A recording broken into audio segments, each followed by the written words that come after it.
मैं जो गलती बताऊंगा ना उसके बाद आपके संग जिंदगी में 60% साइबर क्राइम नहीं होगा और आप सब नोटिस नहीं कर सकते। ये कमाल की बात है। एक चोरी का फोन, उसका कोई डेटा, उससे एक क्रिमिनल 2.5 साल बाद पकड़ा जाता है। तो कोई भी कंटेंट जो आज आपके फोन में है वो 10 साल बाद भी सरफेस यदि हो गया ना तो उसका इम्पैक्ट होगा। अब आप देखेंगे तो आपको समझ आएगा कि अरे ये डेटा जा रहा है हमारा। वॉइसेस सुनते हैं आपकी सराउंडिंग्स की, आपके OTP सारे उनके पास जाते हैं, आपके कॉल रिकॉर्डिंग्स एंड ऑल। सो जितना डेटा आप देखोगे ना ये सब जा रहा है, क्योंकि क्रिमिनल का माइंडसेट ये नहीं है कि वो आपका दुश्मन नहीं है। एग्जैक्टली वो आपसे पैसा लेना चाहता है। आपने पैसा दिया वो आपको परेशान करता रहेगा, आप पैसा नहीं देंगे वो आपको छोड़ के किसी और को टारगेट करेगा, उसकी एनर्जी कहीं और लगाएगा वो। मैंने कहा यार पैसे कैसे चलेगा फिर? बोले तुमने कहा था लिंक क्लिक मत करना, मैंने लिंक क्लिक नहीं किया, ठीक है। तुमने कहा पैसे कैसे गए? बोले यार उसने QR कोड भेजा था। जैसे कई बार लोग मेरे पास आता है कि मेरा WhatsApp लोग सुन रहे हैं या मेरा ईमेल से कुछ हो रहा है या सोशल मीडिया से कुछ हो रहा है, हैक हो गया। तो पहला ही इंस्टेंस में उनका जो रिएक्शन होता है सर मेरा फोन हैक हो गया। एक एप्लीकेशन है मोबी आर्मर करके, वो आप इंस्टॉल कर लें अपने फोन में, वो आपका कोई डेटा नहीं लेते और उसमें एक ऑप्शन है QR कोड स्कैन का, लिंक स्कैन का, OTP सिक्योरिटी का। अभी क्या हो गया है कि criminals do not hack your devices to reach to you, criminals hack you to reach to your devices. जब तक सुबह से शाम मुझे 10 कॉल ऐसे ना आ जाए कि यार वो केस फंस गया है, उसके पैसे फंस गए हैं, उसके संग ये हो गया है, तब तक मुझे ऐसा लगती नहीं कि मैं जिंदगी में किसी पर्पस के लिए पैदा हुआ हूं।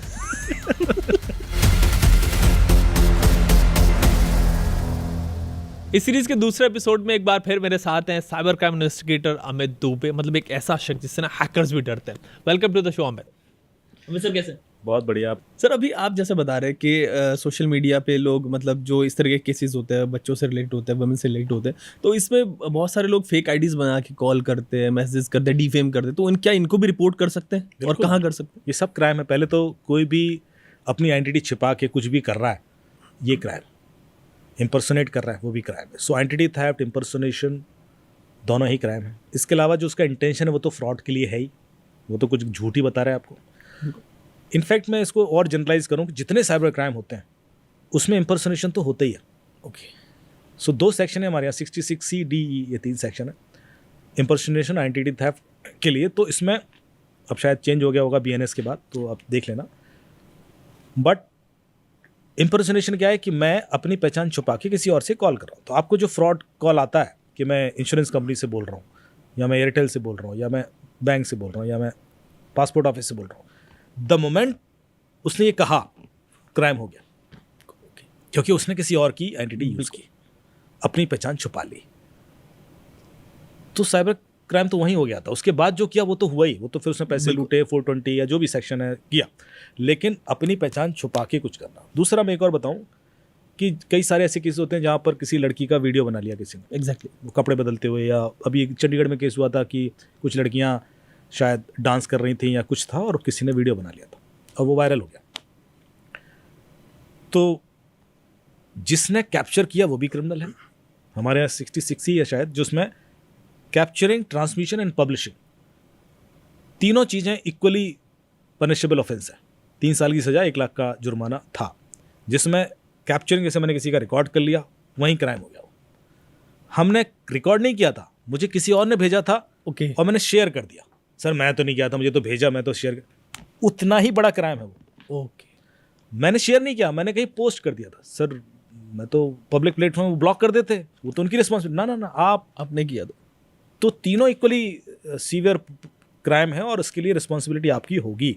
इसलिए कैप्चरिंग करते समय कि कुछ हो रहा है, फटाक से आजकल हो गया ना, कुछ भी कर लिया, कुछ लड़ रहे हैं लोग, रिकॉर्ड कर लिया, वो उसमें किसी ने मान लो कपड़े उतार दिए तो आप फंस गए।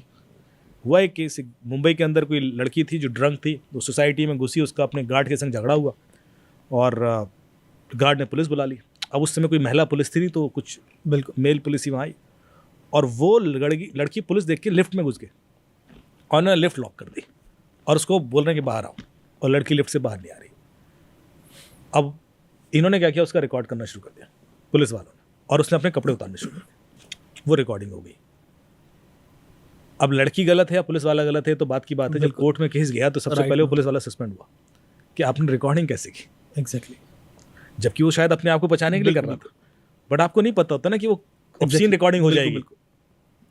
वो जो उसके बॉडी यदि दिख रहा है उसमें, तो फिर आप गलत। सो कैप्चरिंग, पब्लिशिंग तो हर चीज जो आदत है, हर चीज को ना कहीं भी कुछ हो रहा है सबसे पहले कैमरा लेके लग जाते हैं आदमी, लोग। हाँ, तो ये बहुत बहुत गलत चीज़ है, और मेरे ख्याल से ये बिल्कुल अवॉइड करनी चाहिए। क्योंकि कल के दिन आप फंसे और किसी ने कर दिया केस, तो फिर आप कोई रीज़न नहीं दे पाएंगे। और सर आप कह रहे हैं इसका सक्सेस रेट भी बहुत ज्यादा है इन सब चीजों का। हाँ, देखिए ऐसा होता है क्योंकि जब वो रिकॉर्डिंग हो रहा है तो हमें पता होता है कौन कौन थे वहाँ। बिल्कुल। ये तो दिख ही जाता है। नहीं होगा तो 2-4 लोग बता ही देंगे साहब इसने की थी, किसी पार्टी में हो रहा है, किसी हॉस्टल के अंदर हो रहा है, तो बंदा पकड़ना इतना मुश्किल नहीं होता है। हाँ, बिल्कुल पब्लिक प्लेस पे हो रहा था तो बात अलग है, पर जो ये एक्सक्लूसिव प्लेसेस पे होती हैं ऐसी चीज़ें, तो वहाँ पर थोड़ा कॉन्शियस रहें और ऐसे रिकॉर्ड ना करें। बहुत सारे सर ब्लैकमेलिंग के केसेस भी आते हैं इसी तरीके से कि कॉल करके ब्लैकमेल करते हैं कि जी हम ये वीडियो वायरल कर देंगे, ये सब चीज़ें कर देंगे, और अक्सर वो लोग तो- ऐसा करते हैं कि रिपोर्ट नहीं करते उसको, जिसपे कुछ डर जाते हैं। सबसे पहले तो रिपोर्ट करें। ये बहुत बहुत बड़ी प्रॉब्लम है, यू आर राइट, कि लोग रिपोर्ट इसलिए नहीं करते कि डिफेंड कैसे करेंगे। अच्छा, और तो और छोड़िए, ये तो रियल है, फेक बना के ब्लैकमेलिंग शुरू हो जाती है। सेक्सटॉर्शन के केसेस जो आपने सुने हैं कि आप ही का फेस लेकर आपकी कुछ पिक्चर्स बनाई और ब्लैकमेलिंग शुरू हो गई और आप डर गए, उसको भी रिपोर्ट नहीं कर रहे हैं। तो रिपोर्ट तो कीजिए, क्योंकि यदि आप रिपोर्ट नहीं कर रहे हैं तो आप एक तरीके से क्रिमिनल को एडवांटेज दे रहे हैं। एग्जैक्टली। वो और कॉन्फिडेंट हो जाएगा, वो 4 लोगों को और धमकाएगा, लूटेगा, और ये चीज़ रुकेगी नहीं। जितने भी सेक्सटॉर्शन के केसेस हैं, मैं आज यहाँ पे खुल के बोल रहा हूँ, आज तक ऐसा नहीं हुआ। सबको ये बोला जाता है कि आपकी वीडियो वायरल कर देंगे, किसी का वीडियो वायरल नहीं हुआ, वो करिएगा ही नहीं। क्योंकि क्रिमिनल का माइंडसेट ये नहीं है कि वो आपका दुश्मन नहीं है, एग्जैक्टली। वो आपसे पैसा लेना चाहता है। आपने पैसा दिया, वो आपको परेशान करता रहेगा। आप पैसा नहीं देंगे, वो आपको छोड़ के किसी और को किसी और में टारगेट, लग जाएगा। उसकी एनर्जी कहीं और लगाएगा। वो आप ब्लॉक करके पैसा नहीं देना है, गलती से भी पैसा नहीं देना। एक बार पैसा दिया तो समझ आ जाएगा ये बंदा कमजोर है। और ये दोबारा भी देगा। तो सर दोबारा भी देगा जिस तरीके से, तो पूरा एक साइकोलॉजी मतलब वो कैप्चर कर लेता है क्रिमिनल। तो ऐसे भी केसेस, मतलब जैसे आप बता रहे थे कि ऐसे केसेस होंगे जिसमें पूरा मेंटली हैक कर लिया जाता होगा, मतलब जो यूजर्स हैं उनको। तो छोटे, देखिए हम सब, हमारा जो ब्रेन है ना, आपने चैट जीपीटी यूज़ किया है? बिल्कुल। क्या चैट जीपीटी कैसे काम करता है? जो भी कोई हम भी मतलब एआई input- मॉडल है, लार्ज लैंग्वेज मॉडल, वो कैसे इंटेलिजेंट बनता है? उसको बहुत सारा डेटा दिया जाता है, उस डेटा के थ्रू डीप लर्निंग मेथड से वो ट्रेन होता है और इवेंचुअली इट बिकम्स इंटेलिजेंट।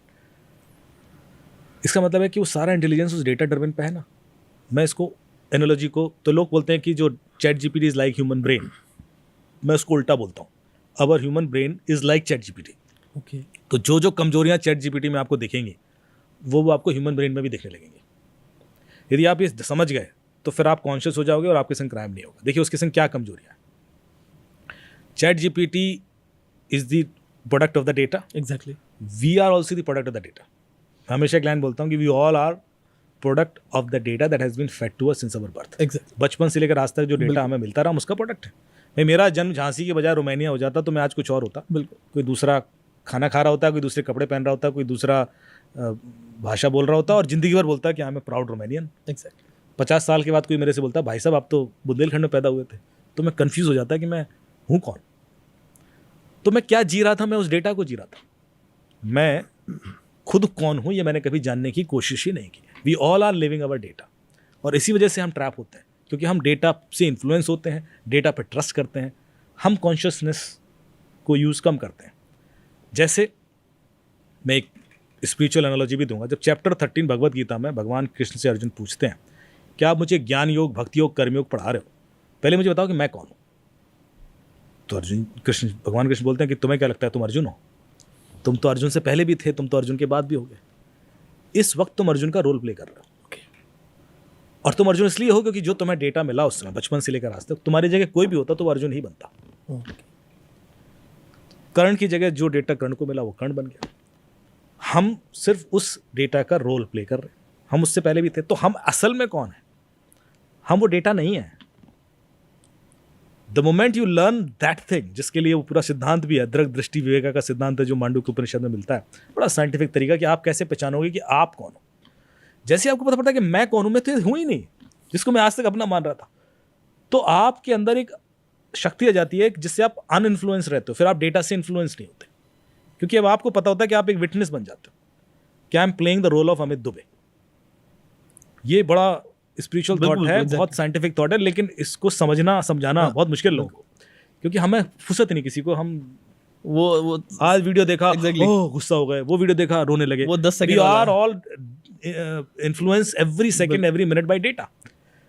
लेकिन उस डेटा से इन्फ्लुएंस कौन हो रहा है? अमित दुबे हो रहा है, मैं नहीं हो रहा हूँ। मैं यदि वो समझ जाऊंगा तो मैं उस चीज को मैनेज करना भी सीख जाऊंगा।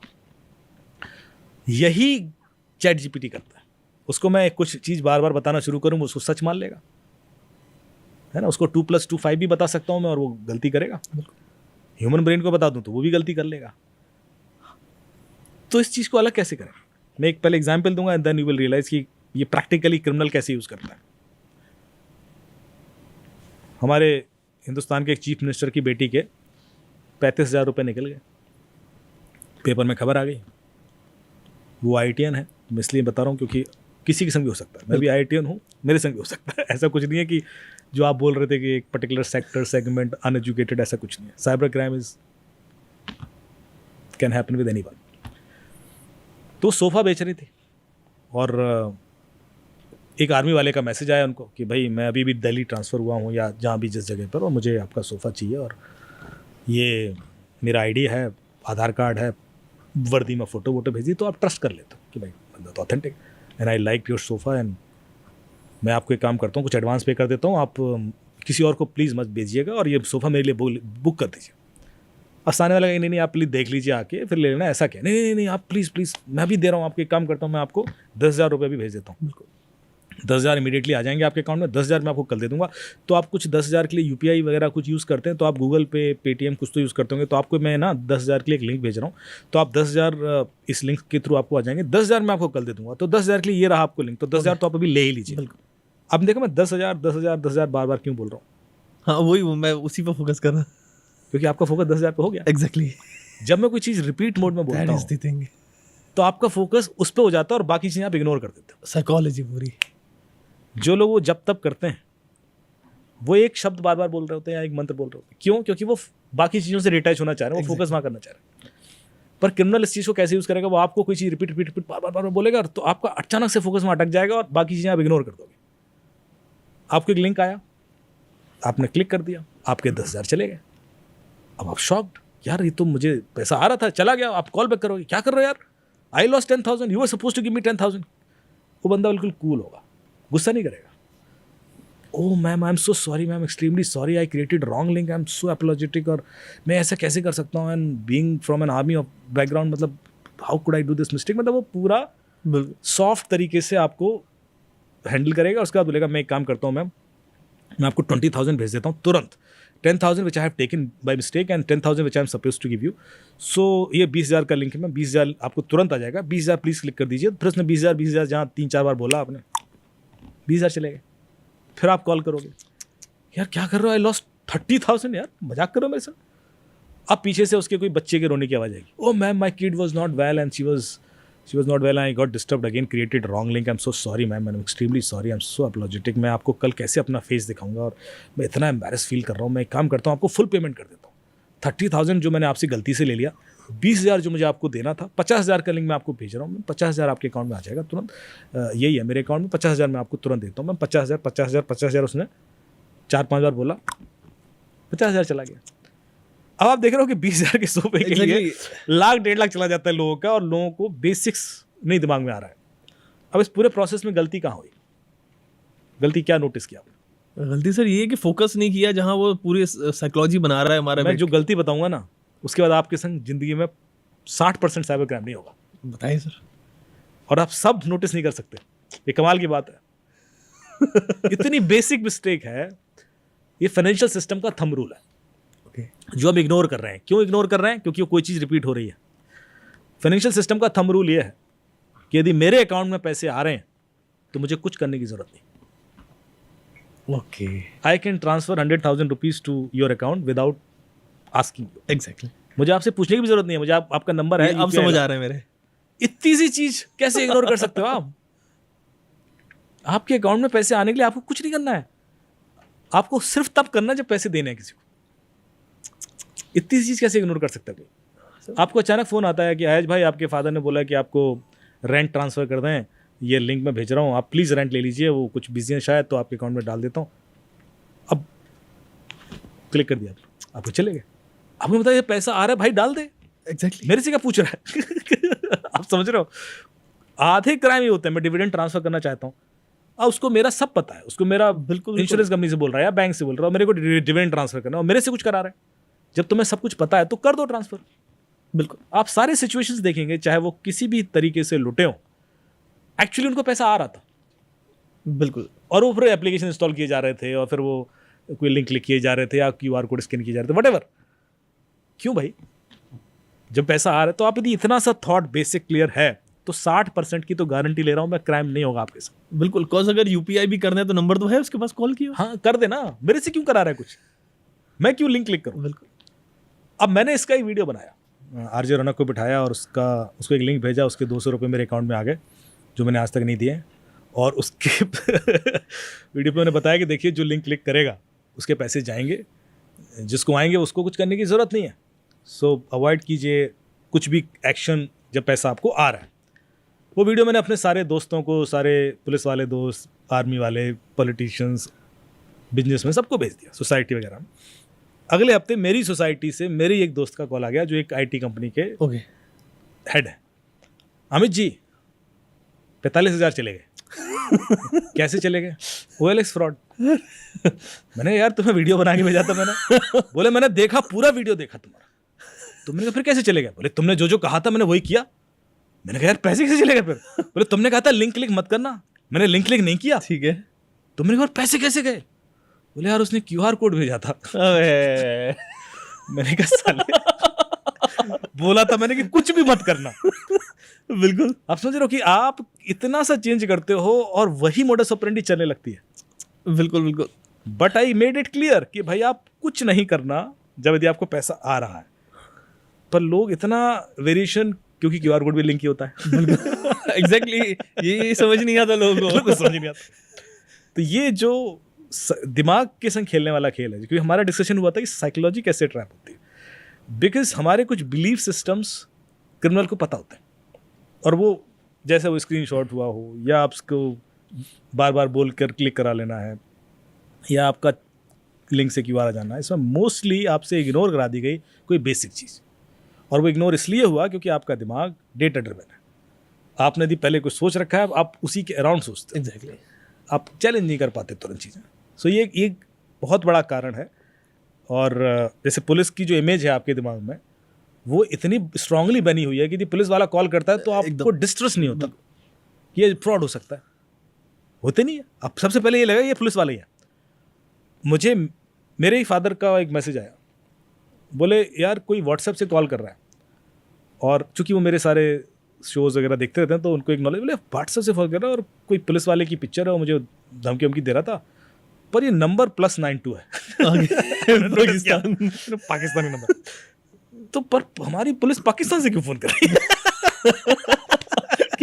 हम माँ भी पहुंच गए, क्योंकि फोटो तो हमारा लगा हुआ। तो मैंने फोटो देखा, मैंने कहा तो मुंबई कमिश्नर का फोटो है।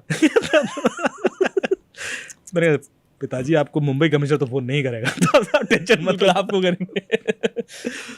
तो उनको रियलाइज हो गया था कि गड़बड़ होगी। लेकिन पॉइंट ये है कि आपको पहला जो वो होता है कि यार ये ट्रस्ट वाला चलता है। यदि कोई RT ऑफिस से बोल रहा हूँ तो जो पहला रिएक्शन होगा ना, आप उस पर डिस्ट्रस्ट नहीं करो। बिल्कुल। ये पासपोर्ट ऑफिस से बोल रहा हूँ, ऐसे तुम लोग पासपोर्ट से कैसे बोल सकते हो? कौन पासपोर्ट ऑफिस से कॉल करता है आपको? जरा सोच के देखो। कॉल उठाते नहीं। हाँ, हम कॉल करते हैं तो नहीं उठाए वो आजकल। आपको पासपोर्ट ऑफिस वाले कॉल कर रहे हैं कि तुम्हारा ये पासपोर्ट यहाँ पाया गया, ऐसा जो भी है। या RT ऑफिस से कौन कॉल करता है भाई? बिल्कुल। या किसी भी गवर्नमेंट डिपार्टमेंट से कितने लोगों को कॉल आ जाता है? बिजली के लिए मैसेज आएगा कि आपकी बिजली शाम को कटने वाली, और लोग ट्रस्ट कर लेते हैं, फिर उसको कॉल कर रहे हैं कि भाई काटो मत। अरे भाई तो ये जो हमारा बिलीफ सिस्टम कई बार हमारे लिए प्रॉब्लम क्रिएट करता है। तो मैं ये कह रहा हूँ कि आप क्वेश्चन करें, कुछ एबनॉर्मल हो रहा है, कुछ अनयूजुअल है, या तो डरा रहा है या थ्रेटन कर रहा है या ल्योर कर रहा है, तो you have to be little extra conscious. ये चीज़ है सर। वो QR कोड भी लिंक होता है, इसको आप थोड़ा सा और खोल के बता दें यूज़ के लिए, क्योंकि लोग को समझ नहीं आता कि QR कोड लिंक कैसे है। वो बेसिकली वो लिंक ही है। देखिए ऐसा होता क्या है कि पहले तो QR कोड आजकल बहुत ज़्यादा यूज़ होने लगा हर जगह। आपको विजिटिंग कार्ड एक्सचेंज करना है तो आजकल लोग बिल्कुल QR कोड बड़ी वेबसाइट्स और ऐप्स आ गई, उनसे बना आपको वाईफाई कनेक्ट करना है QR कोड, आपको होटल के अंदर ऑर्डर करना है तो मेन्यू QR कोड है। आपको एक्सेस कार्ड कहीं चाहिए तो QR कोड दे दिया, टिकट QR कोड है, चाहे इवेंट्स के टिकट हों या आपका बोर्डिंग पास, तो QR कोड इतनी जगह यूज़ होता है।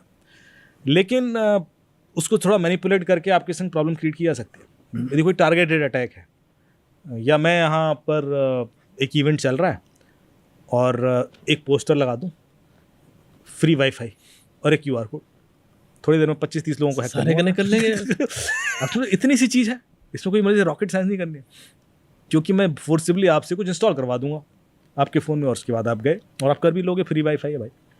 हो सकता है प्रोसेस ही हो या कोई लिंक खुलवा के कुछ डिटेल ले लूँ आपके, इतना तो कर ही सकता हूँ। तो आप देख रहे हो कि QR कोड ठीक है नहीं है, ये चेक करने के लिए आपके पास उस समय तुरंत कोई ऑप्शन नहीं और सबकॉन्शियसली आपकी बात रोक के कहूंगा, मैंने तो ऐसे लोग देखे हैं QR कोड लगा हुआ है, कुछ नहीं, बस फोन निकल जाता है, कैमरा खुल जाता है सामने। हाँ, वो तो इतना जैसे मेरे लिए लगा था। बिल्कुल सर, कंटिन्यू। ये QR कोड इसको भी मुझे अच्छा, कई बार कुछ ब्रांडिंग इन्फॉर्मेशन भी जा रही होती है कि साहब ये QR कोड से आपको एक्स्ट्रा कुछ मिल जाएगा या फ्री मिल जाएगा। So there are multiple ways through which I can force you to scan that QR code. मैं नहीं कह रहा कि मत कीजिए, पर उसको चेक कैसे करना है उसका एक तरीका है। एक एप्लीकेशन है मोबी आर्मर करके, वो आप इंस्टॉल कर लें अपने फ़ोन में, वो आपका कोई डेटा नहीं लेते, और उसमें एक ऑप्शन है QR कोड स्कैन का, लिंक स्कैन का, OTP सिक्योरिटी का। तो आप यदि QR कोड उसके थ्रू स्कैन करेंगे तो वो उसको QR कोड को पहले सैंडबॉक्सिंग इन्वायरमेंट में ले जाएगा, वहाँ रन करेगा, देखेगा कि सेफ़ है अनसेफ है, कोई आपका ऑटोफिल डिटेल तो नहीं चुरा रहा, आपके अकाउंट से पेमेंट तो नहीं कर रहा, क्योंकि पेमेंट भी होता है QR कोड से, और उसके बाद ग्रीन रेड करके बता देगा कि ये सेफ़ है, आप इसको आगे कंटिन्यू कर सकते हो। रेड है तो आप मत करिए। कई बार ऑरेंज भी बताएगा, क्योंकि वो बिकॉज कोई ऐसी वेबसाइट है जो वल्नरेबल है, लेकिन सीधे सीधे खतरा नहीं है, लेकिन आगे के लिए खतरा हो सकता है। दूसरा लिंक बेस्ड फ्रॉड होते हैं, जिसमें आपको ई-कॉमर्स का लिंक आ गया। मुझे कई सारे जर्नलिस्ट के कई बार फ़ोन आए, साहब आईफोन बुक किया था, वो डिलीवरी नहीं हुआ। कौन सी वेबसाइट थी? ये था। हाँ सर, बहुत सारे ऐसे आते हैं। 40% डिस्काउंट था, 30% डिस्काउंट था, और त्योहारों के टाइम पे तो बहुत आते हैं। अब आपको पता नहीं होता कि यार ये ट्रस्ट करूँ ना करूँ, तो वो लिंक आप स्कैन करें, या कोई थ्रेटनिंग लिंक आ गया, RTO ऑफिस का ही आ गया, पासपोर्ट का ही आ गया, सुप्रीम कोर्ट ऑफ इंडिया का आ गया, जो भी है, आप कैसे चेक करोगे कि ठीक है नहीं है? या आप क्रूज़ बुक कर रहे हो सिंगापुर का, आपने किया सर्च, 2 लाइन का है, आपने उसी बुक कर दिया, कैसे पता है ठीक है नहीं है? क्लोन वेबसाइट भी तो हो सकती है। होटल बुक कर रहे हो आप यहाँ से बैठे बैठे चेन्नई में या गोवा में, और आपको नहीं पता कि ये ऑथेंटिक वाली लिंक है नहीं है। तो वो ऑथेंटिसिटी चेक करने के लिए किसी भी लिंक की इसी ऐप में लिंक स्कैनिंग का ऑप्शन, आप लिंक स्कैन करोगे तो बता देगा कि ये लिंक ओरिजिनल है, ऑथेंटिक है या अनसेफ है। वो कैसे चेक करेगा, उसका डिटेल भी देगा आपको कि ये लिंक क्रिएट कब हुई। यदि कोई भी link Pawan Hans helicopter booking की है और वो 2 हफ्ते पुरानी है, तो वो रेड कर देगा। ये तो 10 साल से चल रहा है मामला, या 15 साल से चल रहा है, या मेरियट होटल बुक करने की वो जामताड़ा में बनाई हुई है। हाँ, तो उन्होंने बनाई है, या महीने भर पुरानी भी है, तो उसको रेड कर देगा। It is unsafe for any commercial transaction. इसी तरह से उसके और क्रेडेंशियल्स निकालेगा कि यदि कोई बंदे ने वेबसाइट रजिस्टर कराई है, ऑथेंटिक बंदे ने, तो वो अपने डिटेल देता है कि मेरी ये कंपनी है, ये है। यदि कोई फ्रॉडस्टर्स करा रहा है तो वो अपनी डिटेल नहीं देता, उसको हाइड करवा देता है। तो यदि डिटेल्स हाइड होंगे तो वो रेड कर देगा कि ये डाउटफुल है। फिर देखेगा उस वेबसाइट के अंदर कोई वायरस तो नहीं है, कोई मेलवेयर जो आप खोलोगे तो आपका डेटा चुरा ले या आपकी डिटेल्स निकाल ले। वो हर तरीके से स्कैन करके आपको एक आइडिया देगा, रेड ग्रीन, कि आप इसमें कंटिन्यू करो या ना करो।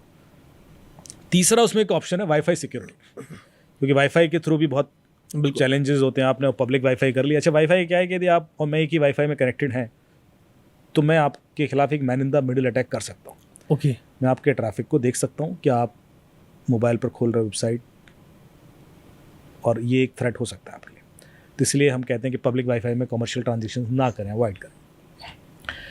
लेकिन आप चेक कैसे करेंगे कि वाईफाई सेफ़ है नहीं है? तो उसमें एक ऑप्शन है, वो वाईफाई बता देगा सेफ़ है अनसेफ है, और इसको आप यूज़ कर सकते हैं। फिर उसमें OTP सिक्योरिटी का ऑप्शन है कि जितने भी OTP चुराने के तरीके हैं वो सारे ब्लॉक कर देगा आपके फ़ोन में। जैसे कॉल मर्जिंग नहीं होगी, कॉल फॉरवर्डिंग नहीं होगी, वॉइस मेल फीचर डिसेबल कर देगा, स्क्रीन शेयरिंग ऑप्शन। फिर चौथा इसमें है कि जितने एप्लीकेशन आप इंस्टॉल करते हो सबको स्कैन करेगा, और ये देखेगा कि ये एप्लीकेशन मिसयूज़ तो नहीं हो सकती क्रिमिनल द्वारा। ऐसे कई सारी एप्लीकेशन ऐसी हैं जो ऑथेंटिक हैं, लेजिट है, प्ले स्टोर पर ही हैं, लेकिन व्हेन यू इंस्टॉल इट वो क्रिमिनल उसको मिसयूज़ करते हैं। जैसे कि quick support, AnyDesk, team viewer, क्योंकि स्क्रीन शेयरिंग ऐप है, वो आपसे इनडायरेक्टली कोड मांग के फिर आपको लूट लेते हैं। तो वो इन एप्लीकेशन को भी इंस्टॉल नहीं करने देगा, क्योंकि ख़ास तौर से ऐसे लोग जो सीनियर सिटीजन हैं, जैसे आपने कहा, या बच्चे, उनको आइडिया नहीं होता कि हम जो भी इंस्टॉल कर रहे हैं ठीक है। गेम इंस्टॉल कर रहा हूँ, अब गेम से लोग लुट जाते हैं। बिल्कुल। तो ये ऐप उन गेम्स को ब्लॉक कर देती, वो इंस्टॉल नहीं करने देगी यदि वो गेम किसी भी फ्रॉड में यूज़ हुआ है, किसी भी वजह से कोई क्राइम हुआ है। सीधे सीधे फ्रॉड नहीं हुआ हो, पर बच्चे कई बार बुली हो जाते हैं, हैरेस हो जाते हैं, बिकॉज उस गेम में मल्टीप्लेयर चैट फैसिलिटी है। अब बच्चों को लगता है कि सामने वाला मेरा इस एज का है, बिल्कुल, उसमें आधे क्रिमिनल हैं और वो बच्चों के थ्रू आपके फ़ोन को हैक करना चाह रहे हैं। वो बच्चों को डरा के ल्योर करके, मान लो एक लिंक भेजा, उनकी डिटेल बच्चे की लीक हो गई।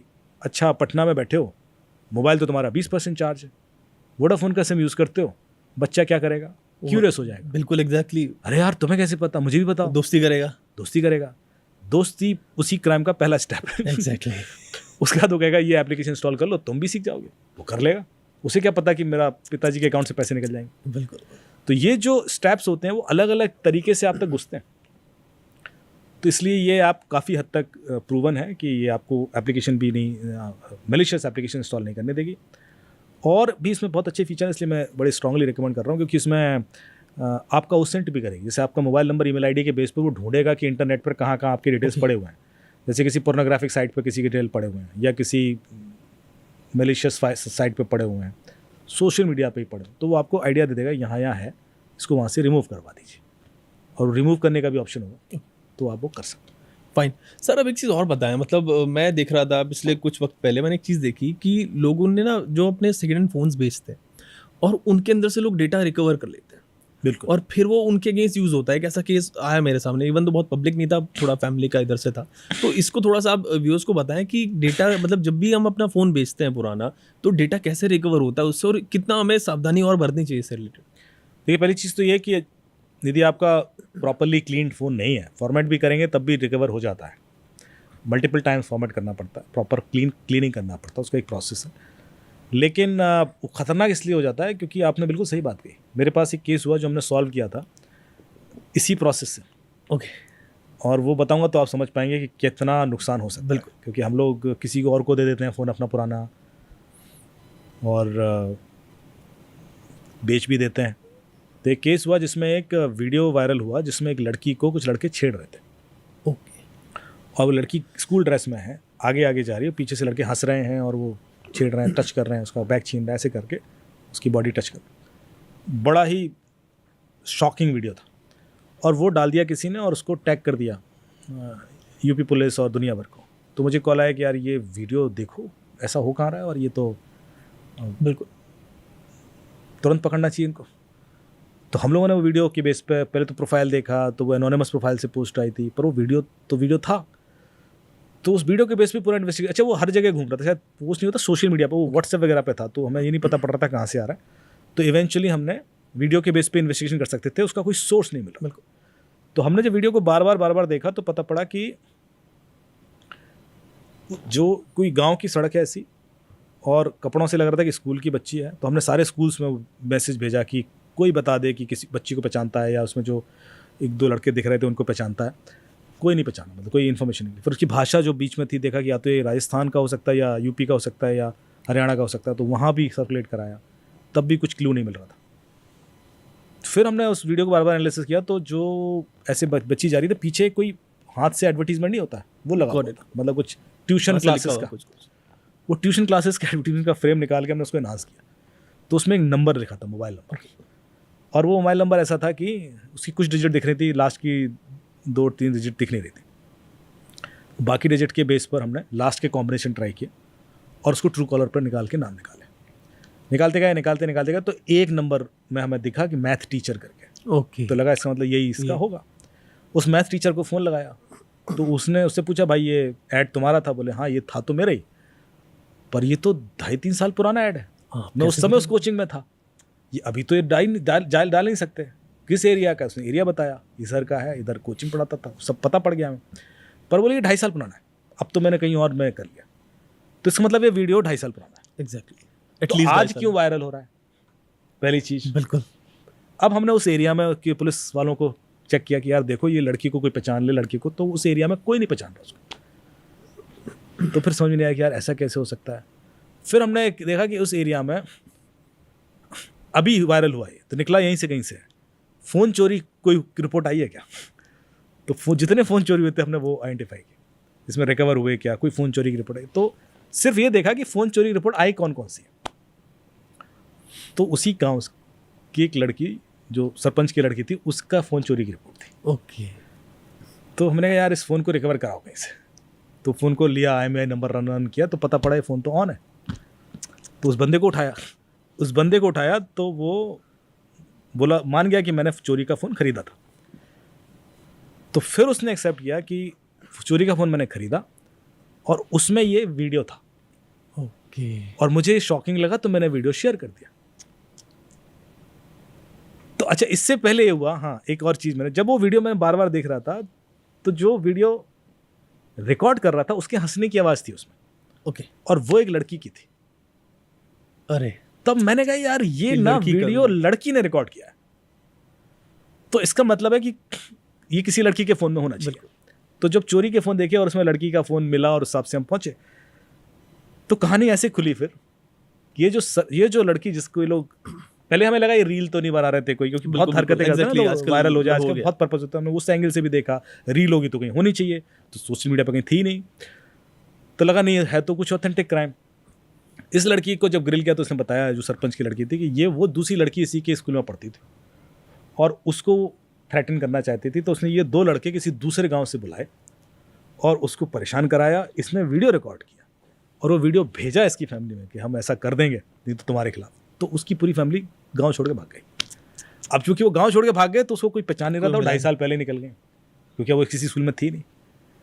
एक चोरी का फ़ोन, उसका कोई डेटा, उससे एक क्रिमिनल 2.5 साल बाद पकड़ा जाता है।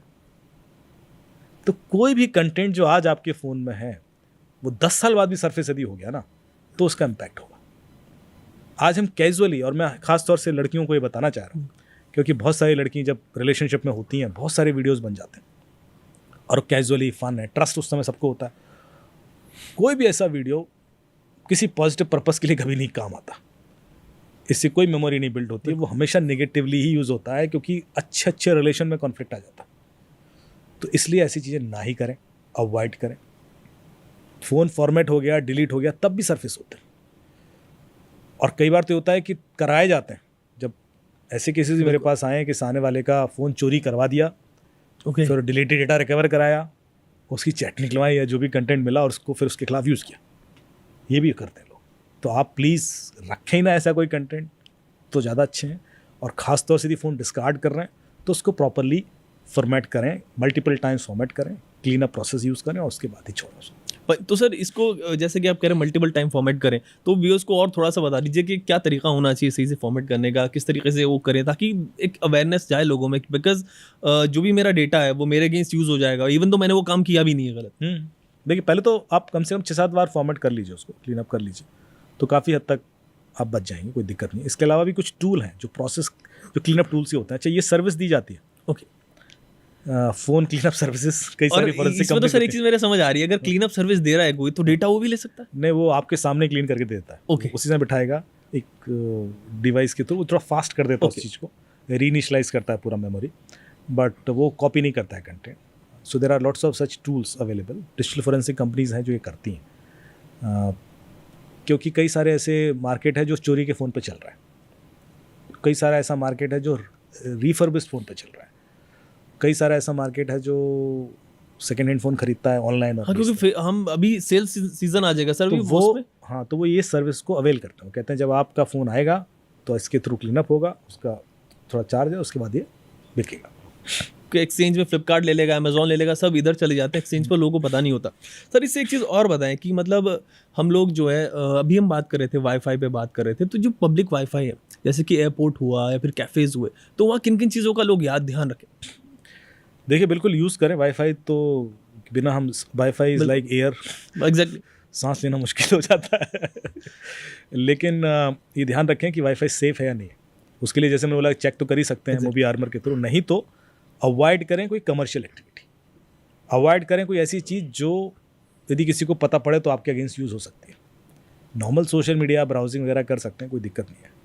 जैसे कि आपने कोई सेंसिटिव डॉक्यूमेंट शेयर किया या ईमेल से शेयर किया और उसके ट्रेसेस जाते हैं जो आपके अगेंस्ट यूज़ हो सकते हैं, तो अवॉइड कर सकते हैं। बाकी ऐसा मतलब if you are not doing any commercial activities, you are okay. to use any Wi-Fi. Okay sir, अभी एक चीज़ और, ये चीज़ थी, हम लोग अब बात कर रहे हैं, जैसे कि अभी एक नोटिफिकेशन आया जीमेल का कि आपका अकाउंट जो भर गया, तो इससे एक सवाल यहाँ पे आता है कि अब ना हर चीज़ क्लाउड पे हम लोग सेव कर रहे हैं। पहले होता था पेन ड्राइव में आ गए, हमारे जो फोटोज़ होते थे सबके वेडिंग फोटो चलो हार्ड ड्राइव में डाल दिए, सॉलिड स्टेट ड्राइव में डाल दिए, तो ये चीज़ होती है, लेकिन अब सब कुछ क्लाउड पे जा रहा है। तो ये क्लाउड पे जाना, और हम अच्छे से मतलब खुशी से वहाँ पे डाल रहे हैं कि यार पेन ड्राइव कौन यूज़ करेगा, ख़राब हो जाएगा, वहाँ पे डाल, तो ये कितना अनसेफ हो सकता है?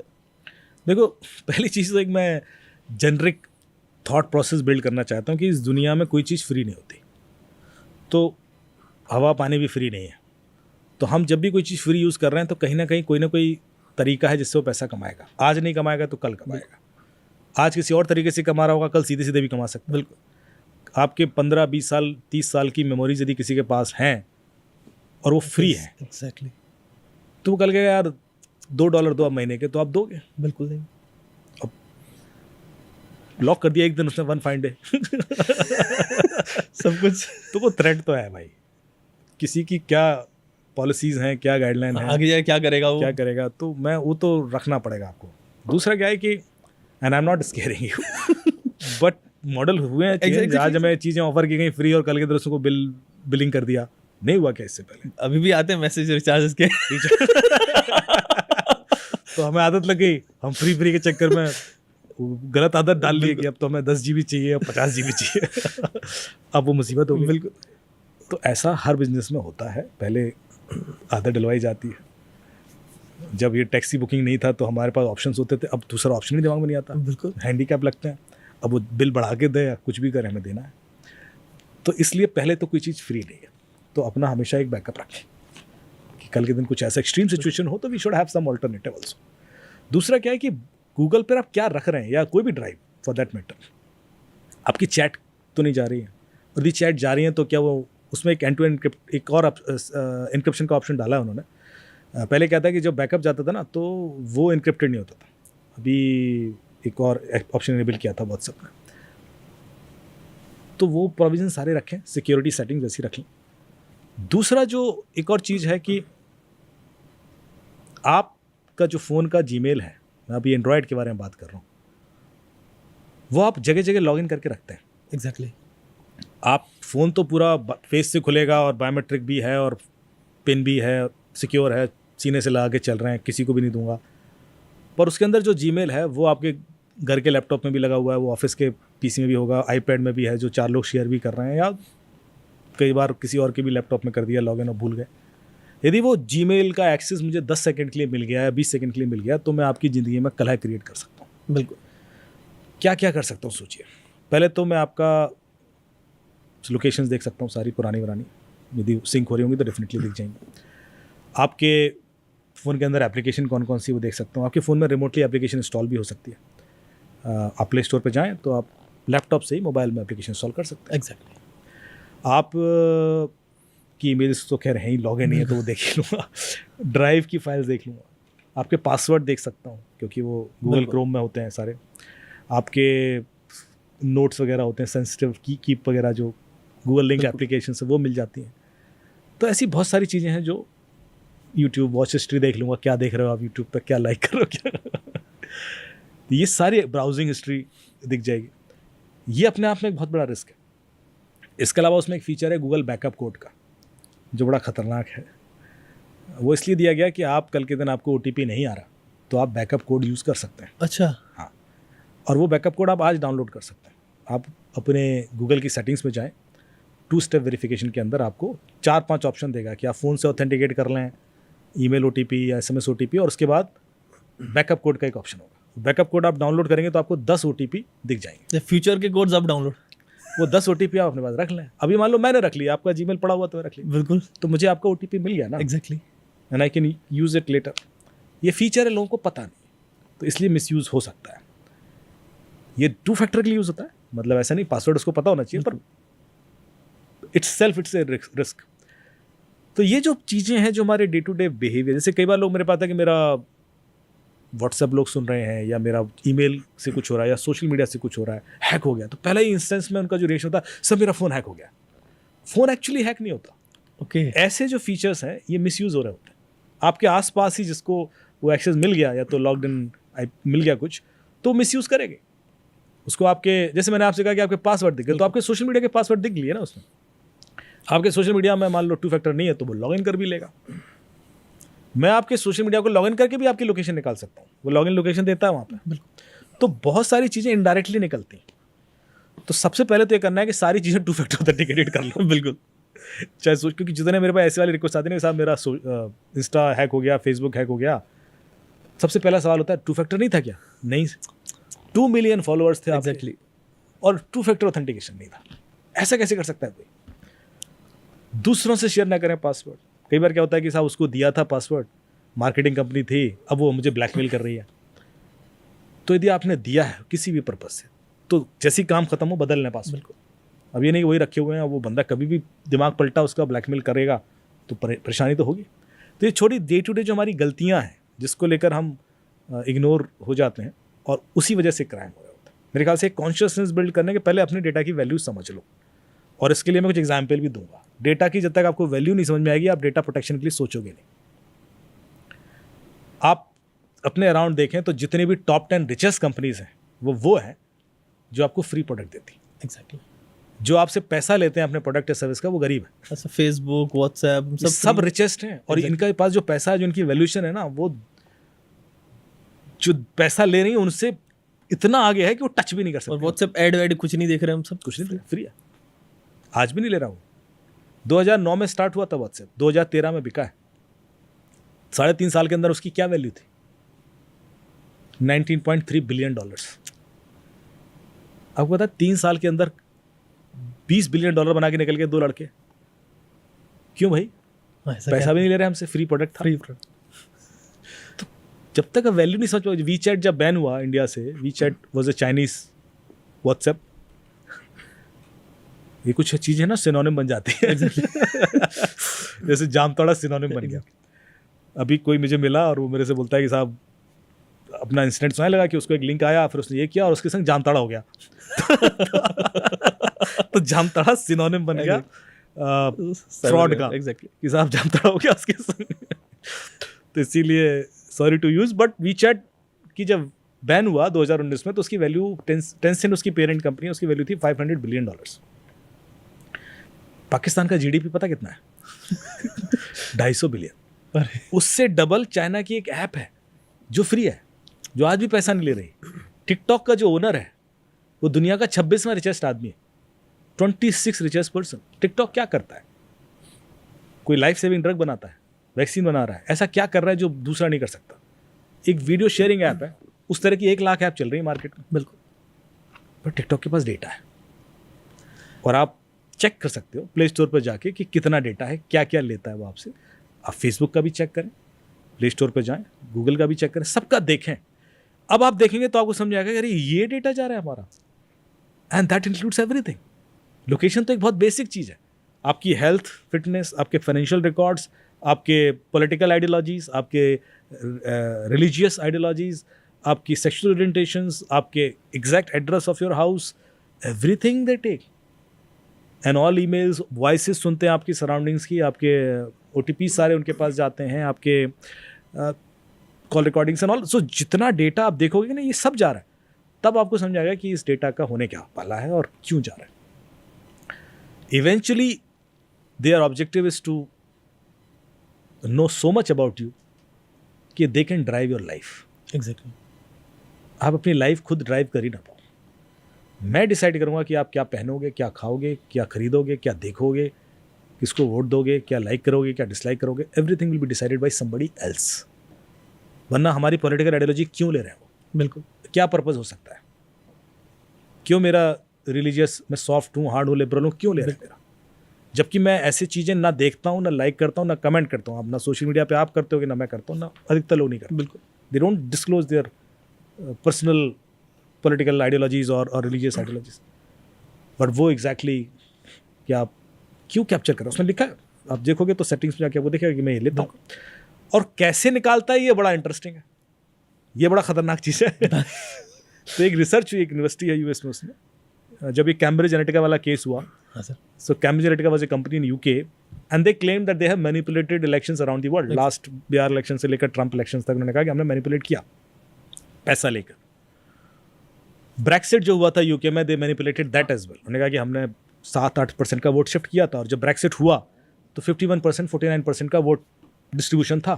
तो इसका मतलब है कि वो तो उन्हीं ने किया था फिर जो ब्रेक्सिट कॉल हुआ है।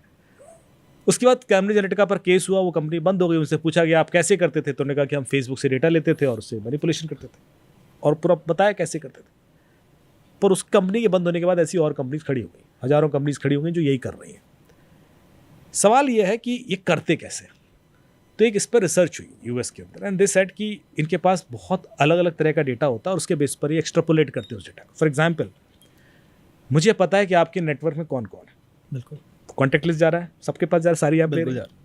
आपके क्लोजेस्ट कौन कौन है वो भी वो पता कर लेते हैं, किससे आप ज़्यादा बात करते हैं, किससे आप फेसबुक पे भी बहुत ज़्यादा कनेक्टेड हैं, किससे आप बहुत ज़्यादा मिलते हैं। उसके अलावा आपकी वॉइसेस के फीचर्स भी जाते हैं, जो आप कीवर्ड्स हैं। बेसिकली उससे वो समझ में आ जाता है कि इसके नेटवर्क में जो लोग हैं उनकी क्या पॉलिटिकल आइडियोलॉजी, और उसको मैप किया जाता है। जो मेजॉरिटी ऑफ क्लोजेस्ट लोग हैं आपके, उसको आप पे मैप किया जाता है। तो इस तरह से क्लस्टर क्रिएट किया जाता है, और इस तरह से वो सबकी खुलना शुरू हो जाती है। इस हद तक AI यूज़ होता है। So this is something which we don't know. जो बेसिक, जैसे हमें सिर्फ ये जा रहा है मेरा डेटा कि मैं कितनी सीढ़ियाँ चढ़ रहा हूँ, कितना रन कर रहा हूँ, कितना सोफे पे बैठा हूँ, हेल्थ एंड फिटनेस रिकॉर्ड जाता है फ़ोन के थ्रू। फिटबिट ये देखो हाथ फोन में पड़ा हुआ है सब मेरा, चीज़, हाँ, है ना। बिल्कुल। और उसके बाद आपकी एज के बेस पे उसको मैप कर देते हैं आपकी फिटनेस से। अब इसका यूज़ कैसे होगा ये लोग नहीं जानते। बिल्कुल होगा यूज़, क्योंकि मुझे ये पता पड़ जाएगा कि यहाँ पर इतने लोगों को क्या बीमारियाँ होने वाली हैं और इसको आगे क्या हो सकता है, और उसके बाद पॉजिटिवली नेगेटिवली दोनों यूज़ हो सकते हैं। हम एज्यूम करते हैं पॉजिटिवली ही हो, पर नेगेटिवली क्यों ना हो, यदि गलत आदमी के हाथ में चला जाए। जैसा मैंने आपसे कहा कि सबसे पहला यूज़र तो नेगेटिव Exactly. ही होता है वही करता। तो इसलिए हमें कॉन्शियस रहने की ज़रूरत है। तो ये जो मिस्टेक हम लोग करते हैं बड़ी कॉमन सी है। मैं एक कॉलेज में बोल रहा था और वहाँ पर एक ट्रेनिंग एंड प्लेसमेंट ऑफिसर थे। जब मैंने उनको बताया तो मेरे पास आए, बोले सर अब मुझे समझ में आया कि मेरी लोकेशंस, मेरे पासवर्ड, मेरे बारे में मेरे स्टूडेंट्स को क्यों पता पड़ जाता है कि मैं कहाँ कहाँ जाता हूँ, क्या करता हूँ। मैंने कहा कैसे? बोले सर हमारा एक कॉमन ईमेल आईडी है tpocollege@gmail.com। उसको मैंने अभी लॉगिन कर रखा है, उसको मेरे पासवर्ड उसका मेरे बच्चों को भी पता है, कई सारे वो भी देखते हैं। अब उसके थ्रू वो मेरा डेटा भी देख सकते हैं बिल्कुल। तो मैंने कहा बिल्कुल पॉसिबल है। तो ये गलती हमारे दिमाग में होती है। हमारे फ़ोन के अंदर 3 ईमेल आईडीज़ हैं, 2 हमारे पर्सनल हैं, एक ऐसा है जिसका एक्सेस बाकियों को भी है। तो विच इज़ ए रिस्क। और सर आपकी बात रोक के मैं बताऊंगा, अभी हमारी जो टीम है उसमें एक कॉमन ईमेल आईडी है सबका। वो अच्छा। YouTube देखने के लिए सब एक्सेस करते हैं। अब आप सोचिए उस कॉमन ईमेल आईडी से क्या क्या हो सकता है। अब सब ने क्या गलती की हुई है, वो कॉमन ईमेल आईडी खुला हुआ है, उसी से वो अपना सैप लॉगिन करते हैं, उसी से अपना इंस्टा लॉगिन करते हैं, उसी आईडी से, उसी प्रोफाइल से वो अपना एप्पल आईडी लॉगिन करते हैं, Oh my और God. वो सारा रिमेंबर किया हुआ है। अब आप जाएंगे वहां पे ना लिखा आता है सेव्ड पासवर्ड में 17 सेव्ड पासवर्ड। सबके पासवर्ड दिख रहे होते हैं अब ये नहीं पता, एप्पल आईडी तक लोगों ने सेव की हुई है, और इतने आसान पासवर्ड है मैं आपको बताऊंगा क्या बंदा, लेकिन लोगों को पता नहीं है। अभी शायद आई होप कि वो लोग समझ जाएं। कर लें, समझ जाएं। तो भाई आप लोगों ने बहुत मतलब आसान पासवर्ड लगाए हुए हैं, टफ लगा लें, लेकिन इसको ये कॉन्सेप्ट भी हटना अच्छा, चाहिए कि एक और चीज़ है, ये जो पासवर्ड हैं कई बार ये पासवर्ड उनके दूसरे अकाउंट का भी होता है। बिल्कुल हो सकता है बैंक अकाउंट का हो सकता है कोई दूसरे सोशल मीडिया अकाउंट का हो। तो एक पासवर्ड लीक होने का मतलब ये नहीं कि उस अकाउंट से पे करता है, बाकियों पे भी आ जाएगा। और जो मैंने आपको बताया था कि मुझे खड़गपुर में बदनाम हुआ तो क्यों हुआ इसी वजह से कि हम लोग मैं यहीं पे हो जाऊंगा अभी। हाँ, क्योंकि ये गलतियां बड़ी इजीली लोग कर लेते हैं। एक उस समय याहू मैसेंजर बड़ा पॉपुलर होता था 2000 के आसपास, 2001 में। तो हम लोग लैब में जब बैठते थे तो लड़कियां बहुत चैट करती थी। तो लड़कों में आपस में शर्त लगी, यार इतने घंटे कैसे चैट कर सकता है कोई, 6-6 8-8 घंटे लोग तर चैट किए जा रहे हैं।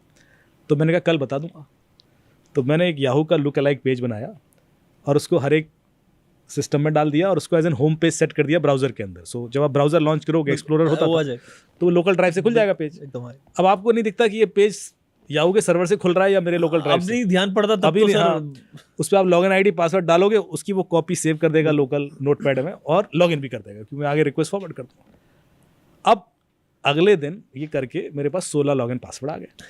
मैंने उस समय 2 फैक्टर भी नहीं होता, बिल्कुल कुछ भी नहीं था। मैंने सिर्फ प्रिंट आउट निकाला लॉगिन आईडी पासवर्ड का और नीचे सौजन्य से अमित दुबे नोटिस बोर्ड पर लगा दिया। पूरे उसमें 3-4 लड़कियों के भी है। पूरे कॉलेज में हल्ला हो गया साहब मुझे डिसिप्लिनरी कमेटी ने बुलाया, बिल्कुल। क्यों किया आपने ऐसा? मैंने सर मैं तो टेस्ट करना चाह रहा था कि ऐसा हो भी सकता है क्या। तो उसमें प्रोफेसर थे आरवी राजा कुमार जी, बोले तो तुमने डिस्प्ले कर दिया, डिस्प्ले क्यों कर दिया भाई? मैंने सर मैं एक एक करके बताता तो लोग मारते मुझे। अब सब शॉक हो जाएंगे इकट्ठे। अब सबको बता दिया कि बी सेफ। तो उस वजह से दे डिबार्ड मी, मतलब बैन कर दिया मुझे उस लैब में 6 महीने के लिए। बट उस समय मुझे लगा कि मैंने बड़ा गलती कर दी और दूसरे तरीके से भी मैनेज किया जा सकता था सिचुएशन। पर उस एक इंसिडेंट की वजह से फिर मेरा नाम जब गया NIM में एंड वो सब एंगेजमेंट शुरू हुआ, तो ज़िंदगी में कई बार ऐसी चीज़ें होती हैं जो हमें उस समय नहीं पता होता। ऑड वन आउट वाला। हाँ, वो बाद में आपकी लाइफ से कनेक्ट हो जाती है और बड़े लेट रियलाइज़ होता है कि ये क्यों हो रहा था। तो मेरे संग ऐसा कई बार हुआ एंड आई थिंक उस एक इंसिडेंट की वजह से मैं आज यहाँ बैठा हूँ। बिल्कुल। हम लोग भी, मेरे याद है सर, जब हम लोग BCA स्टार्ट कर रहे थे तो शुरू में आपको पता वो ऑटो रन बनाते थे। हाँ। वो सिंपल सा नोटपैड में ऑटो रन बनाया, ऑटो रन को ओके किया और वो सबके पासवर्ड निकाल के बाहर ले आता था। राइट। और उसमें ऐसे लगता था कि यार हमने पता नहीं क्या कर लिया। बेसिक कमांड होते हैं तो सारे छोटी छोटी चीज़ें कर लो आप। सिस्टम बूट पे कमांड रन करना, ये सब करते थे हम लोग। विंडोज़ में वल्नरेबिलिटीज़ थी कि सिस्टम जैसे बूट कराओगे तो बहुत सारे कमांड रन करवा देगा। तो ये सब की लॉगर इंस्टॉल करना, वी ऑल डिड दैट, ऐसे ही सीखा है। बट अब चीज़ें ज़्यादा सोफिस्टिकेटेड हो गई हैं, सिक्योरिटी प्रोविजंस टाइट हो गए हैं। पहले तो हमने SMS भेज के भी फ़ोन हैक किए। बताए कोई इंसिडेंट? तो उस समय प्रणव उपाध्याय थे उसमें किसी चैनल में, तो उसका वीडियो वायरल हुआ था हमारा। मैंने उनका फ़ोन पे एक SMS भेजा, वो क्लिक किया उन्होंने और उनका डेटा मैंने निकाल लिया। तो उसमें एक लिंक था बेसिकली SMS के अंदर and he click that link. तो उसको ल्योर किया गया कि वो लिंक क्लिक करे, बट वो पॉसिबल था उस समय। अब तो काफ़ी सारे सिक्योरिटी प्रोविजंस हर फ़ोन में हैं, बट अब दूसरे तरीके इस्तेमाल होते हैं। अभी क्या हो गया है कि criminals do not hack your devices to reach to you, criminals hack you to reach to your devices. और हमें लगता है हमारा डिवाइस हैक हुआ है, जबकि हम है, हमारा ब्रेन हैक हो रहा होता है। तो ये है तरीका। अभी मेरा सवाल था ये कि आजकल क्या हो रहा है कि अगर आप जैसे कुछ चीज़ खरीदते हो और वो किस्तों पे कटवा लेते हो, फिर आप किस्त भरते नहीं हो, ठीक है, तो बैंक आपको कॉल करता है या बैंक किसी को ऑथराइज कर देता है, ऑथराइज कर देता है कि आप इसके कॉल करो और जो कॉन्टैक्ट्स लिस्ट जो शेयर हो गई है इसके रिश्तेदारों को भी कॉल करो और बोलो कि आपका रिश्तेदार ये चोर है, इसने ये नहीं भरा, ये नहीं भरा। तो ऐसे ये जो केसेस सामने आते हैं, तो ये मतलब ये बैंक कर सकता है, किसी को ऑथराइज कर देता है कि नहीं? देखिए इसमें दो चीज़ें मिक्स हुई हैं। पहली चीज़, बैंक दूसरों को ऑथराइज कर सकता है क्योंकि कई सारे केसेस हैं तो उन्हें एक कंपनी को रख लिया, पर they can't threaten you, they can't blackmail you. वो आपके रिश्तेदारों को कॉल नहीं कर सकते। दूसरी चीज़, जो आपकी कॉन्टैक्ट लिस्ट थी, यदि बैंक ने ली है तो बैंक उसको नहीं दे सकता, क्योंकि कॉन्टैक्ट लिस्ट आपने इसलिए नहीं दी कि आप सारी दुनिया को दे दो। आपकी प्राइवेसी आपका फंडामेंटल राइट है। ये नॉर्मली होता कब है? जो लोन ऐप्स हैं जिसमें आप 10,000, 20,000, 50,000 के छोटी लोन ऐप्स हैं, फर्जी लोन ऐप्स, कई सारी लोन ऐप्स से बहुत फ्रॉड हुए, लोगों ने सुसाइड भी किए। वो आपकी कॉन्टैक्ट लिस्ट और पिक्चर्स का एक्सेस ले लेते हैं। जब आप ऐप इंस्टॉल करते हो तो आपकी पिक्चर्स का भी एक्सेस और कॉन्टैक्ट लिस्ट का भी। अब आपने लोन चुका भी दिया, उसके बावजूद वो आपको थ्रेटन करते हैं, क्योंकि उनके पास आपके सारे लोगों की कॉन्टैक्ट लिस्ट होती है। वो उनको मैसेज करते हैं, आपकी पिक्चर्स की मॉर्फ पिक्चर्स बनाते हैं, नेकेड पिक्चर्स, कुछ गंदी बातें लिख कर, और आपके रिश्तेदारों को भेजते हैं कि बंदा ऐसा है वैसा है। अब आप दबाव में आ जाते हो। मेरे पास बहुत केसेस आए और इस हद तक आए कि लोग बाकी डिप्रेशन में चले गए कि सर मैंने तो लोन भी दे दिया, मैंने तो इंटरेस्ट भी दे दिया, मैं तो और भी दे दिया, अब भी ब्लैकमेल किए जा रहे। उसके बाद हमने एक लंबी लड़ाई लड़ी जिसमें हमने गूगल को कन्विंस किया कि आप किसी भी लोन ऐप्स को कॉन्टैक्ट लिस्ट और फोटो का एक्सेस क्यों दे रहे हो, यू शुड स्टॉप। तो गूगल ने स्टॉप भी किया, हमने जी बिजनेस पे शो भी किया था। लेकिन अभी भी ऐसी ऐप्स हैं, जो आ जाती हैं कॉन्टैक्ट लिस्ट और फोटोज़ का एक्सेस लेकर, ये सब करती हैं। बैंक जो ऑथराइज्ड है वो सिर्फ वो आपकी फ़ोटो नहीं दे सकता किसी को, वो आपके कॉन्टैक्ट लिस्ट नहीं दे सकता किसी को। वो सिर्फ आपका नंबर इसलिए देगा कि भाई ये काम मैं डेली फॉलोअप नहीं कर पा रहा हूँ, आप कर लीजिए। दूसरा ऑथराइजेशन नहीं होता कि कल के दिन मान लो आपने 50 लाख का लोन लिया, 30 लाख का लोन लिया, अब आप नहीं चुका पा रहे हो, तो वो आपसे कहेंगे कि ठीक है इसको बैठ के वर्कआउट करते हैं, आप कितना चुका सकते हो एंड विल क्लोज दिस। तो उसके लिए वो कंपनी ऑथराइज होती है कि वो 20 लाख 22 लाख पे कहीं क्लोज हो जाता है कि आपका इंटरेस्ट वेवर कर देते हैं, ये कर देते हैं, वो सब चीज़ें होती हैं। बट यदि वो आपको थ्रेटन कर रहे हैं, यदि वो आपको ब्लैकमेल कर रहे हैं तो क्राइम है। वो सब ऑथराइज नहीं है वो करने के लिए। तो हम इसकी कंप्लेंट कर सकते आप हैं? बिल्कुल कर सकते हो, दिस इज साइबर क्राइम। बस छोटा सा क्वेश्चन एक माइंड में रैंडम आया, व्हाट्सएप का एक मैसेज नोटिफिकेशन दिखा मुझे, तो हम लोग ये सोचते हैं, बहुत सारे मेरे दोस्त लोग हैं वो कॉल नहीं करेंगे, वो ना व्हाट्सएप कॉल करते हैं। उनको लगता है यार कि अगर मैं कॉल करूंगा तो कहीं ना कहीं मुझे कोई ट्रेस कर लेता है, व्हाट्सएप करेंगे तो व्हाट्सएप कॉल ट्रेस नहीं होती। तो क्या ऐसा सच में होता है? पहले तो व्हाट्सएप कॉल भी ट्रेस हो सकती है और होती थी उसके बाद व्हाट्सएप ने एक फीचर दिया, ओके जो आप सेटिंग्स में जाएंगे तो उसमें एक ऑप्शन है जिसमें सोर्स आईपी ब्लॉक कर देता है, सो वो सोर्स आईपी नहीं जाएगा आपका। ओके तो वो फीचर आई इसलिए क्योंकि पहले होती थी लोगों को नहीं पता, लेकिन डेफिनेटली सो व्हाट्सएप कॉल करो या जो भी दूसरी ऐप हैं, सिग्नल, टेलीग्राम, हर जगह ट्रैकिंग हो सकती है, आपका लोकेशन निकाला जा सकता है। जैसा मैं हमेशा कहता हूँ कि इंटरनेट पर आप कुछ भी करेंगे तो सबसे पहले आपकी लोकेशन जाती है, क्योंकि आपका आईपी तो जाएगी। लोग क्या करते हैं, वीपीएन यूज़ कर लेते हैं एग्जैक्टली। कि साहब आईपी तो जाएगा, अब मैं असली आईपी नहीं डालता, मैं कोई दूसरा आईपी चला जाएगा तो बिल्कुल बिल्कुल it will be a challenge for law enforcement agencies. ठीक है, आप वीपीएन यूज़ कर लें, पर वीपीएन आप क्यों यूज़ कर रहे हैं? Not for privacy. एग्जैक्टली भाई यदि आपकी लोकेशन जा भी रही है तो आपको दिक्कत क्या है? बिल्कुल उसको जा रही ना जिससे आप बात कर रहे हो, उसको जा रही ना जिससे आप कनेक्टेड हो, लेकिन आप नहीं चाहते कि उसको भी जाए। वो कारण नहीं होता है। कारण ये होता है कि वीपीएन लोग नॉर्मली तब यूज़ करते हैं जब ऐसी चीज़ें एक्सेस करनी हो जो बैंड है, इलीगल है, जैसे कि पोर्नोग्राफिक साइट्स, गेम्स हैं, वेबसाइट ऐसी हैं जो भारत में बैन है या जिस भी देश में बैन है वहाँ पर आप हो, और अब दुबई में है, व्हाट्सएप यूज़ करना है, वहाँ तो बैंड है। एग्जैक्टली लोग क्या करते हैं, वीपीएन यूज़ करते हैं, फिर व्हाट्सएप चलने लगता है यही होता है। बिल्कुल बिल्कुल या जिस भी कंट्री में आप हो वहाँ पर उन्होंने कहा साहब ये तो नहीं चल सकता, तो ठीक है। ये भी हुआ कि यहाँ पर यूट्यूब पे कोई हमारा कंटेंट आया, मैं लंदन में था और वहाँ पर वो नहीं दिख रहा था, तो हमने क्या किया, फिर वीपीएन इंस्टॉल किया और इंडिया का आईपी लिया तो दिखने लगा। ये सब रीजंस होते हैं। पर जरा आप सोचिए कि एक कंपनी है, वो लाखों करोड़ों खर्चा करती है और एक वीपीएन सर्वर देती है आपको और कहती है कि आप ये यूज़ कर लो ताकि आप लोग इलीगल काम कर सको, आपको कोई पकड़ ना सके, प्रिवेसी आपकी बनी रहे, करो, फ्री यूज़ करो, आप टेंशन मत लो, हम है ना पीछे। चैरिटी कर रहे हैं। हाँ, ऐसा क्यों कर रहे हो भैया? किसी पर्टिकुलर सेक्टर के लिए भी नहीं कर, सबके लिए ओपन है भाई, आप कोई भी यूज़ करो, आपको हम बचा रहे हैं ना। क्यों कर रहे हैं भाई? हमने स्टार्टिंग वहाँ से किया था कि there is nothing free in this world. Exactly तो इनको ऐसी क्या फिलैंथ्रोपिक आइडिया आ गया है? ऐसा नहीं होता एक्चुअली, कोई भी चीज़ फ्री नहीं होती, और यदि कोई वीपीएन फ्री दे रहा है तो वो भी कहीं ना कहीं से तो कमा रहा है। तो इसलिए कॉन्शियसनेस बहुत ज़रूरी है। आप ये ना सोचें कि आप वीपीएन यूज़ कर रहे हैं और उससे बचे रहेंगे, तो ये बहुत बड़ी गलती है। अब कैसे होता है, क्या होता है, मैं यहाँ ऑथराइज नहीं हूँ बताने के लिए क्योंकि कुछ चीज़ें हो सकता है आपसे आगे जाने हम हाँ। नेक्स्ट पॉडकास्ट में। एग्जैक्टली आगे के पॉडकास्ट में कुछ मैं हिंट दे दूंगा, लेकिन हिंट मैंने दे दिया है कि ऐसा मत सोचना कि आप बच जाएंगे। बिल्कुल सर, आज की जो पॉडकास्ट है ये वाली इसको इसी पे एंड करते हैं कि कुछ भी चीज़ यहाँ फ्री नहीं होती है, सब कुछ मतलब आपको यहाँ पे पेड होता है और हम पे करते हैं एज डेटा, अपने डेटा से। सर आप हमारे साथ जुड़े, आज कनेक्ट किया और इतनी सारी चीज़ें आपने हम सबको बताई और अवेयर किया, इसके लिए शुक्रिया। एंड फिर आपसे दोबारा कनेक्ट करेंगे बहुत जल्दी, एंड हम चाहेंगे कि और अवेयरनेस लोगों में आए और आपकी जो कहानी है, जो इंटरेस्टिंग चीज़ें हैं, जो असल में इन्वेस्टिगेशन आपने की है, वो लोगों के सामने आए ताकि उससे और अवेयरनेस बने। थैंक यू अयाज भाई, thank you G switch, thank you so much.